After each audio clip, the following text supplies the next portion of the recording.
Hello and welcome to Politics Today. I'm Catherine White.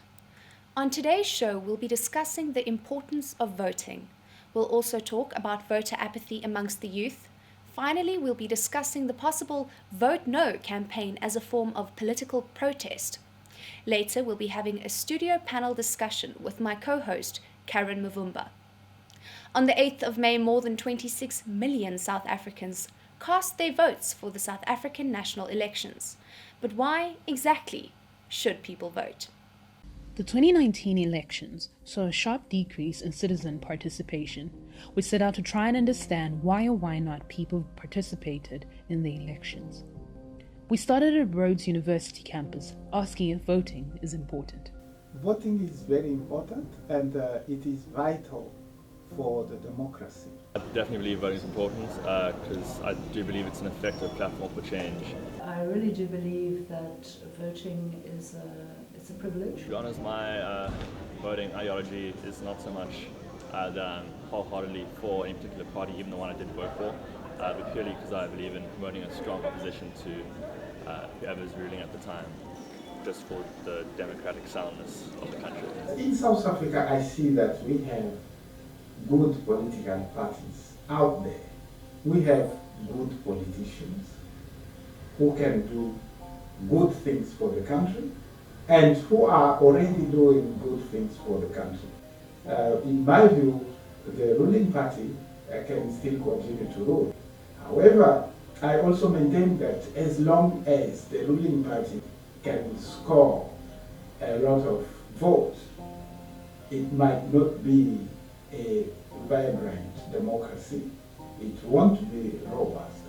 Although some viewed voting to be an important process in determining who governs the country, some students explained how some policies discourage the youth from voting.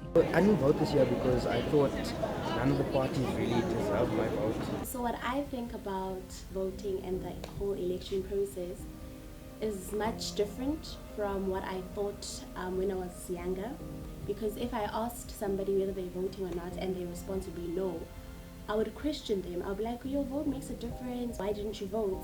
Whereas now that I'm much older, I'm that person. I did not vote the day before yesterday. I personally think voting is dumb. I think so because there's no point in voting if the same party is going to be elected every time and then we see no change, although they make these empty promises that they'll create change for the country, whereas we see no difference every time. The reason why there was actually an apathy amongst young voters was because there's high unemployment, so that's the one major one. We then went to Xhosa Township to try and understand why some people felt encouraged to vote repetitively for the same parties. I voted on the 8th of May at Vuyani location station. I've been voting for the same party. I see some changes in my community because people get jobs in the streets, on the road. They are making the road so good now, so they are getting jobs there and they've got the RUTV houses. Like many others in Xhosa, people have allied with specific political parties and remain loyal to them. Reasons for this loyalty remain undetermined. It can only be hoped that parties elected will live up to the public's expectations. For some of our South African youth, voting is not a priority. Our field reporter Anita Dywaba has more to say on voting culture amongst the youth. Over to you, Anita. At 65.9%, voter turnout for South Africa's 2019 national elections was the lowest ever in the country's democratic history. The IEC revealed that 16% of 18 and 19-year-olds and 54% of 20 to 29-year-olds registered for the elections. Just hours before the elections, the hashtag #IWantToVote trended nationally on Twitter, with distrust in the government being cited as the main reason why many of the youth in South Africa did not vote. This vote shit, nigga, I'm not getting involved on this because it's too corrupt. I hate it. Many people of the youth want change but feel that the election process is corrupt and does not represent the goals of the future of this country accurately. In the past, protest has been seen as a more efficient manner of achieving change. such as the Fees Must Fall protests in 2016, which happened in this very university, as well as many others within the country. We asked fellow Rhodes University students what their political education was behind the different parties that were participating in this year's elections, and this is what they had to say. The youth, the political parties now, they are in a comfort zone, and then they don't do any service delivery. So youth participation is in elections is not as big as the elders. Here at Rhodes, I am really not so confident. I haven't seen so much activity happening or excitement around the elections, but through social media, I've seen how people have been at parties, like especially the youth in other provinces, especially Joburg. Rhodes SRC organized an event to give political party representatives a chance to debate their manifestos, but the event had to be cancelled as a result of poor attendance by students. As the SRC, we'll meet and we will reevaluate and restructure and we will be in touch.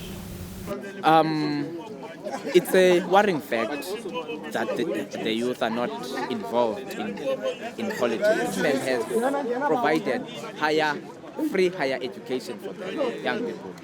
Government has also initiated a youth employment service, which is a youth empowerment program to absorb interns whom leave institutions of higher learning. They get to be interns and then they are absorbed into employment, full-time employment. With the elections concluded, many political analysts have raised concerns about voters' apathy in the youth. But we have seen many of the political parties now bringing in youth as members of parliament. I am Anita Dywaba, reporting for Politics Today, Makanda. With voter apathy at an all-time high, perhaps the idea of a vote no option on the election ballot could offer a solution. Youth voter apathy is at an all-time high. A shocking statistic shows that only 16% of 18 and 19-year-olds were registered to vote in the 2019 South African elections. Oh, no, I didn't vote. No, I didn't vote. Obviously, no. No, unfortunately, I didn't. With this drastic drop in youth voter turnout, we went on scene to find out the reasons why the youth have not been voting. We asked Rhodes University students why they think the youth aren't voting as they used to. I didn't vote because I didn't want to vote. The only time I would vote is when all the political parties join forces to reach a common goal. Because right now politics is all about power and money, I don't really believe in voting, simply because I have parents who've been voting for the past maybe 20 years. They've been voting and believing in the same party, but nothing has ever really changed. We then discussed some ideas with Ayanda Kota from the Unemployed People's Movement. These are his thoughts. We must not be reluctant of exploring alternatives. One way to do it would be that to say how many seats do we get, therefore we are not going to occupy those seats. It's quite an innovative idea that could be explored in this country. With the youth dissatisfied with their political party options, we proposed a potential solution. Imagine a situation where you could take no vote on a ballot paper. If enough people said no vote, this would lead to a number of seats in Parliament being empty. This could be an effective way of recording the votes of those who are unsatisfied with the current parties, and it may serve as a wake-up call to those in power. But would it work? We asked Thapelo Tselepedi, a politics lecturer at Rhodes University, for his thoughts. It's understandable why South Africans in that young cohort between 18 and 20 have in their numbers decided not to vote. That 16% of the youth vote is quite marginal. As long as it does not threaten the legitimacy of the elections, I think it's meaningful to that extent. It's a message to it would be a message, it constitute a message to the political system that actually we are tired, this is not working. But the real question is this: would the youth make use of this option if it were available? Yeah, I would, because I believe it's something that's going to lead to change, and I believe in change. Maybe it's another new way of protesting to say, okay, you now are coming to me to want my vote. I was waiting for you for the past 5 years to deliver, and all of you were there, but you did almost nothing. So then as a way of showing you that I'm going to do nothing for you, I'm going to show you that I'm capable of voting. I want to vote, but I'm just not going to vote. So now that's what it means to me. It seems as if change is necessary if the majority of the youth are to begin voting again. But is the government willing to give up potential seats in Parliament, all in the name of true democracy? Today, my co-host Karen is joined by our studio guests who will be discussing some of the ideas expressed during the show. Let's see what they have to say. We welcome the manager of Upstart community radio program, Sindi Dingana, and Vuyani Ndzishe, a third-year politics and law student at Rhodes University. Thank you so much for joining us in studio today to come in and share your thoughts with us on the 6th democratic election. The country's 6th democratic election happened on the 8th of May. Prior to voting, a lot of issues were risen up by citizens of South Africa. Today's focus will be on the youth, as according to this year's statistics, they were the group that least voted. Cindy, you run a community radio program called Upstart. Do talks of political instability rise in the community amongst the youth? If so, what are the issues that are mainly spoken about? Yes, definitely we do have those conversations. I remember we held in fact a workshop where we ask our youth, because if we're working with grade 9s to 11, and obviously they're not in the right age to vote. So the workshop was about if they were given a chance to actually vote, like what would they vote to? Now that they know that they can't vote, like what are some of the issues that will prevent them of not wanting to vote, and as you can see, a lot of their answers were on their basic education system, were based on very much on education, the shortage of teachers, the resources, so that's very likely something that we do have, or we do talk about.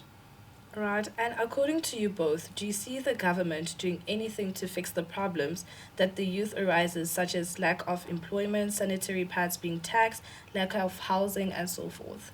I mean, there's positive action being taken. I guess the budget speech with Mpofu, he actually cut down on sanitary towel tax. So there is a bit of positive action being taken, but it's very slow. And people are disgruntled. They don't have patience anymore, because this has been happening. It's 25 years into democracy. So, a lot of people are very disgruntled. Also, there are local organizations or groups that do have or collect sanitary pads and all that. So there are some initiatives that are being made. All right, and to you, Vuyani, do you think the country's political instability affects the people with regards to who they should vote for and if they should vote overall? Yeah, it definitely does, because it affects us all in very personal matters. I'm just thinking of like the high employment stats that are being circulating. The education system is basically non-functioning. You have civic societies like Equal Education constantly taking government to the courts to help people enforce their rights. So it really does. It does have a direct impact on how people respond to the votes, or how people choose not to vote at all. And I'm sure we've all heard of the Secure Our Borders statement that was made by the DA. Do you think it would be beneficial for the country to actually secure borders and kick off all immigrants? Do you think it will be beneficial to the country financially and politically and so forth? The secure the border conversation is not context specific to South Africa. It's happening across the globe. Brexit being an example, what's happening in Greece. You have a few African countries also engaging that, the US. So it is a big global conversation, but also it needs to be treated with a bit of sensitivity, because not just speak about alien plants we just can root out and leave. You have people with real lives in South Africa and their children also. So that needs to be considered also. But then the DA did a report on visiting the borders some of the borders in South Africa, one in Beitbridge, and they realized that the soldiers posted there are experiencing a lot of problems in terms of infrastructural issues. There's one of the fences, there's a goalpost with people actually entering, and people tend to study the patterns of shifts. So, I mean, it's a serious conversation that needs to be considered because resources are being competed for, but then also people come here for political asylum running from real situations back home. So leaders need to be very careful in that regard, particularly in South Africa because we are a xenophobic hotspot. So whatever leaders say, people take verbatim without real critical engagement. And back to you, Cindy. Since voter turnout this year, especially amongst the youth, was very low, how could more people be persuaded to vote? I think there's a lot that still need to be fixed in our country, in our towns, and all that. Specifically, Dramstown. When we look at it, Dramstown, zininzi that needs to be fixed. The potholes. The potholes, there have been conversations as needs that need to be fixed. Also, education system yethu ukubani abantwana need to be in a safe environment, need to be, as much as babefunda kwi-government schools, but a system yakhona needs to work also in their favor, So as much as bana zikhona izinto that have improved, but we still have a long way to go. So I think for persuasion of abantu abatsha to vote, I'm not sure. Maybe hold in dialogues on how we can improve, something along those lines. But as much as we have we have improved in a lot of things, but we still have a long way to go. Right. And this is a question for the both of you. Do you think that citizens should be made to take some form of intelligent or general test before being allowed to vote? Very dangerous. I mean, a lot of people will be outed. I mean, we know there's a huge literacy rate in South Africa also. How will that test be conducted? And we know also intelligent IQ tests also have been proven to be working, some don't work. So there are a lot of factors that one needs to consider. I mean, also, voting is a very intimate, personal experience, and to remove it from a citizen will be just cause the state not to be legitimate. And also because it's a right for everyone. Then now, what happens when you need to be tested for it? I don't think it's fair at all. I don't think that should happen. Right. And the final question for tonight: do you think that not voting is a political statement, especially made by the youth, seeing that their lack of interest has increased according to the past years of electoral events? Well, I think the no voting statements, it means abantu abatsha wants to be heard, right? It's their way of government will come to them and find out why are you guys bringing up the statement, So I think it's another way, it's a try out way to the government to listen to its demands or to listen to what young people have to say about issues. Because you'll find out that a lot of the times, siyathetha or when we have to throw in tantrums like abantwana abancinci, kanti that's not the way that should happen. That's not the way things should be. So yeah. It is a protest, personal protest, but it has a lot of implications too. People need to also consider that there are about 48 political parties, if I'm not mistaken, with recent IC reports. So there are alternatives. Also, there's a big civil political education in South Africa. There's a lack in it. People really do not know what's out there. So it takes a lot from civil society and political parties and political leaders to actually engage with their constituents. But, I mean, it's a legitimate concern when people don't vote. But then you understand why people don't vote. Things are not great. I mean, we're in Grahamstown, for instance, the water crisis, as Sisi mentioned, the potholes issue. These are issues that have been going on for the longest time. So I think it's people well within their rights, but they need to understand the implications of it. Well, thank you so much for joining us in studio today to come in and share your thoughts with us on the 6th democratic election that happened in 2019. Well, that is it from us here in studio. Thank you so much for joining in. Back to you, Catherine. Thank you to Karen and our guests. Next, we investigated how family and political pressures influence first-time voters. We spoke to a local Makanda family about these pressures. Uqala kwami uvota ndawuqala ukuvota ngo-1994 uqala kwaphuma utata uMandela etulongweni imbangi basasivota ndayavota ngela xesha into kokubana asikwazanga ufunda thina ngexesha lethu because sasingekho ibhasari. That's why ndandiqonda uba mandivote ukwenzela into kokubana abantwana bam in future bakwazi ufumana ibhasari.